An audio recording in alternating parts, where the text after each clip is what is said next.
నమస్తే మేడం. నమస్తే అండి. రైట్. మొన్న మేఘాలయలో చూసాం, హనీమూన్కి వెళ్ళిన భార్య తన లవర్ని పిలిపించి భర్తను హత్య చేయడం జరిగింది. అది ఇటీవల అది కూడా అలాంటి సేమ్ సంఘటన మనకు తెలంగాణలో జరిగింది.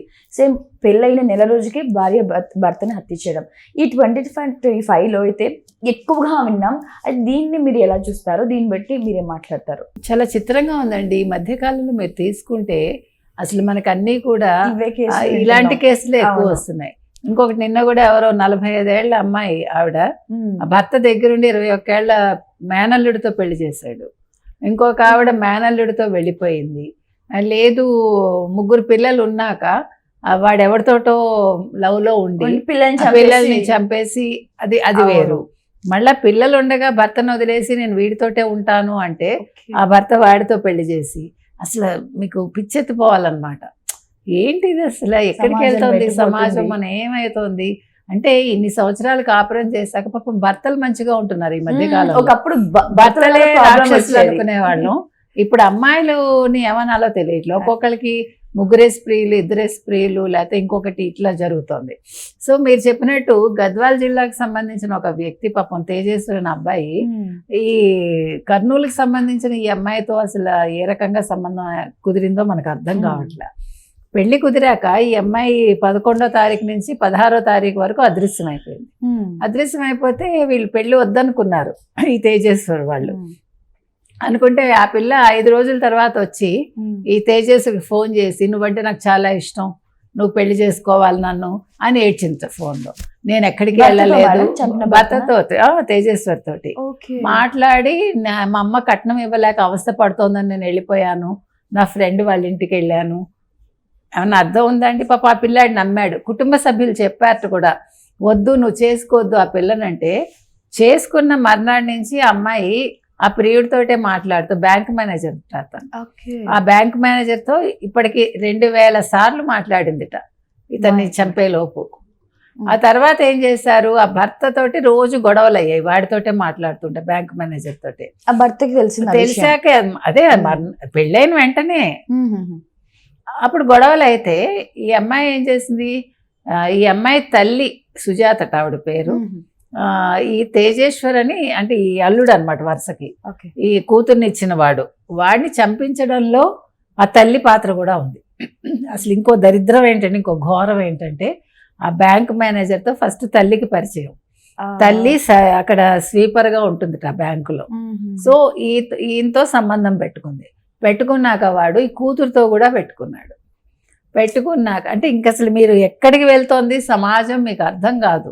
అంటే ఆ తల్లికి బుద్ధి లేదా, కూతురికి బుద్ధి లేదా? తల్లి అలా ఉంది అని తెలిసాక వావి వరుసలు అనేవి ఏమైపోతున్నాయి. ఒక వావి వరుసలు లేకుండా వీళ్ళు అంటే ఒక కుక్కల కంటే హీనంగా మనుషులు ఎందుకు తయారవుతున్నారు? ఇప్పుడు జంతువులకు కూడా ఒక ఇది ఉంటుందండి. అసలు కొన్ని జంతువులు అయితే ఓన్లీ సీజన్లోనే మేట్ కడతాయి అంతే, మామూలుగా అవి ఫ్రెండ్లీగా ఉంటాయి అంతే. ఇది ఎక్కడ దరిద్రం అండి? ఇది ఎక్కడికి వెళ్తున్నాం మనం? సో అప్పుడు ఏం చేశారు వీళ్ళు, ఇతను తప్పించడం కోసం ఇతను ల్యాండ్ సర్వేయర్గా చేస్తాడు. అంటే కొలతలు ఇవన్నీ ఉంటాయి కదా, ల్యాండ్ భూములను కొలుస్తారు, అలాంటి ఉద్యోగం అంట. ఇతను ఎక్కడో గద్వాల్ జిల్లాకు చెందినవాడు.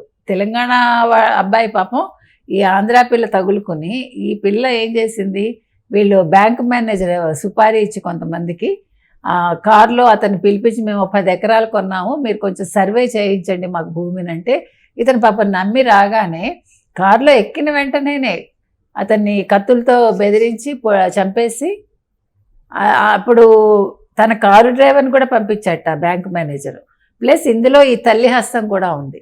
ఇప్పుడు ఈ తల్లి చంపడంలో ఇప్పుడు తల్లి కూతుళ్ళు ఇద్దరు కటకటాలు లెక్క పెడుతున్నారు.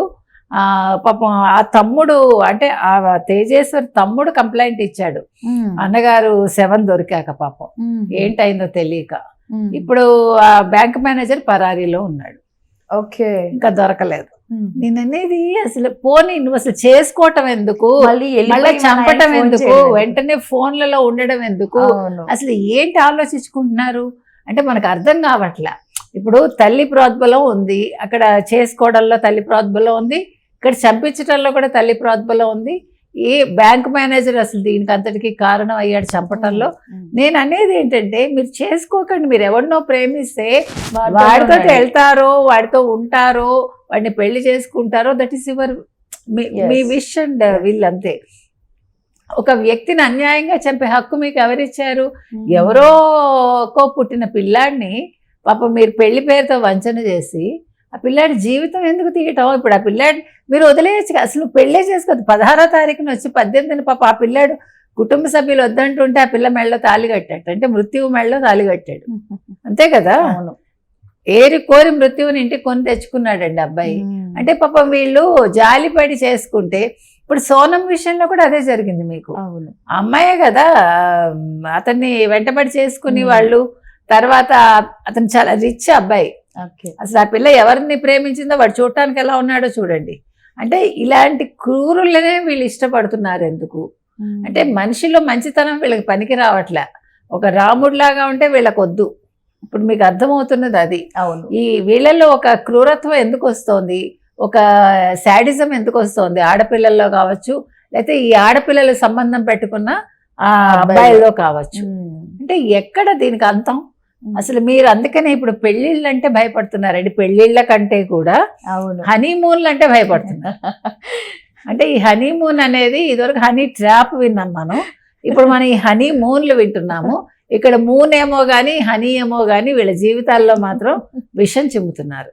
కాబట్టి ఆడపిల్లలు కూడా చాలా ఈ రకంగా తయారవటం అనేది చాలా బాధాకరం. ఈ ఇన్సిడెంట్స్ అన్ని జరుగుతున్నాయి కదా మేడం, సో ఇలాంటి వాటికి ఎలా మనం ఫుల్ స్టాప్ పెట్టాలని మీరు అనుకుంటుంటారు? ఇది ఎవరు పెట్టలేరండి, తల్లిదండ్రుల పెంపకం. అంటే గవర్నమెంట్ నుంచి కానీ, గవర్నమెంట్ అంటే గవర్నమెంట్ కౌన్సిలింగ్స్ ఇస్తారండి. ఎప్పుడు ఇస్తారు మనకి ఎట్లా తెలుస్తుంది? అయిపోయే ఇప్పుడు స్కూల్స్ లో ఇప్పుడు కొత్తగా ఒక కౌన్సిలింగ్ సెంటర్స్ పెట్టాలని మనం మొన్న కూడా చెప్పాము.